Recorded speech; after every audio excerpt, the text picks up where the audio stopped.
Greetings, and welcome back to the Celestial Perch. Today I have another basic build for everyone.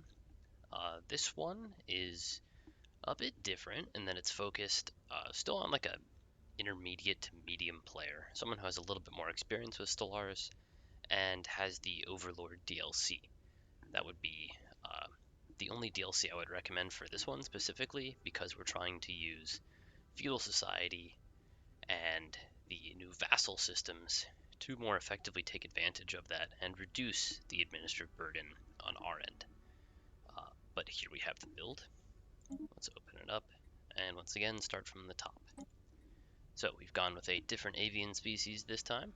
Kind of has a giant beak and a cool little beak forehead. Very nice. Species name, once again I have randomized. We'll choose avian 4 this time. And then moving on to the species traits. These 4 here are some of the better traits you can take for a just generic biological empire. Rapid breeders will net you extra pop over the course of the game. Very powerful. Intelligent will boost your technology research. That's also very powerful. Tech and population are 2 of the most important parts of Stellaris. And lastly, for our third and final beneficial pick, we take communal. Now I'll go over why we take communal later, but just keep in mind that communal generally is not taken. Generally not a super powerful pick. Now, moving on to the negative traits. Once again, I've gone with the typical combo of unruly and sedentary. Both are hard to notice.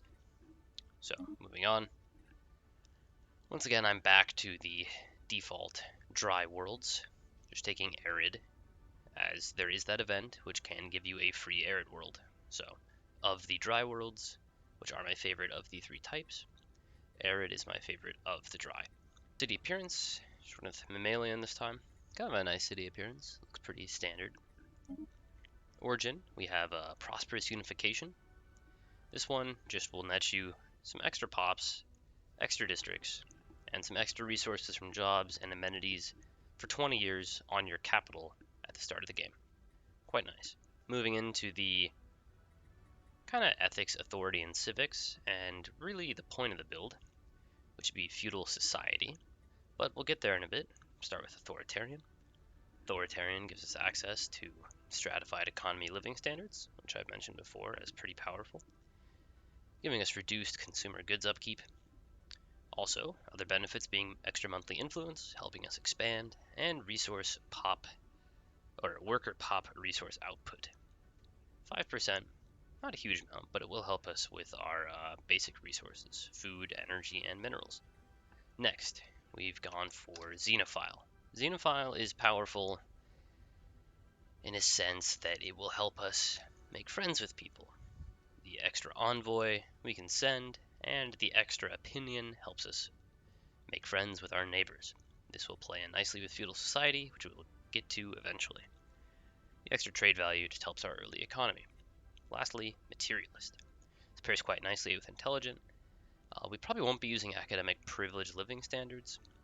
The robot upkeep is good. More than likely with this build you can go synthetic ascension.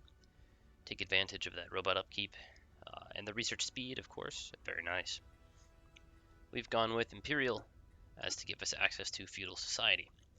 The max influence from power projection will also help us expand. Quite nice. And then moving on to the kind of linchpin of the build here, feudal society. Our leaders do not cost unity upkeep. So, at a start, that's pretty good, only if they're employed. But they cannot be dismissed. So, you might start with a leader as a governor. You cannot actually fire them as you normally could, but they do not cost unity upkeep, which is nice. Also, governors themselves will generate us unity, equal to their level. So that's pretty nice. Get a little bit of a nice unity benefit there, will help us go through the traditions a bit earlier. More importantly, our subjects gain an additional 1 monthly loyalty. That means that we can have subjects with a little bit more of kind of a difference in our ethics or our authority, and it makes it easier for us to manage our vassals. And lastly, last two things here, our subjects cannot have the following agreement terms: expansion prohibited, do not join subject wars, and limited diplomacy. Being that this is a feudal society, those three do not make any sense, so we cannot use them. And leader cost, minus 50%. Once again, this will help with our early game expansion and exploration, actually, as we can hire additional scientists with the reduced leader cost, crew those science vessels, and with the extra unity upkeep being reduced and getting some unity from our governors, it can equate to a little bit of extra early exploration and maybe getting through our first few traditions a bit sooner. Now, why Xenophile? Xenophile allows us to become friends with people, and the friendlier they are with us, the more likely they are to just accept a subjugation. We can propose subjugation, and if they are friendly and we are friendly, they might just actually accept it. And going back to traits, we have communal. Now, communal, as I mentioned before, we would get into, and we're about to get into that with the government and ethics within the civics. Masterful crafters. This is probably one of the best, if not the best, regular biological civic. Our artisans, which produce consumer goods, are replaced with artificers. They produce the regular consumer goods as well as 2 trade value and some engineering research. So we get a little bit of extra research, a little bit of trade value, which is economy. Most importantly, every 3 industrial districts we get 1 building slot, except on habitats. So on our regular planets, we build industrial districts and we get building slots. We no longer have to build city districts and we no longer have to have terrible clerk jobs. Only downside is that we no longer have as much housing on some of our planets. So by taking communal, we can hope to offset a bit of that and not have to build, hopefully, any city districts. Just utilizing the prosperity tree, communal, and maybe some other ways to get some extra housing, you might not have to build any city districts.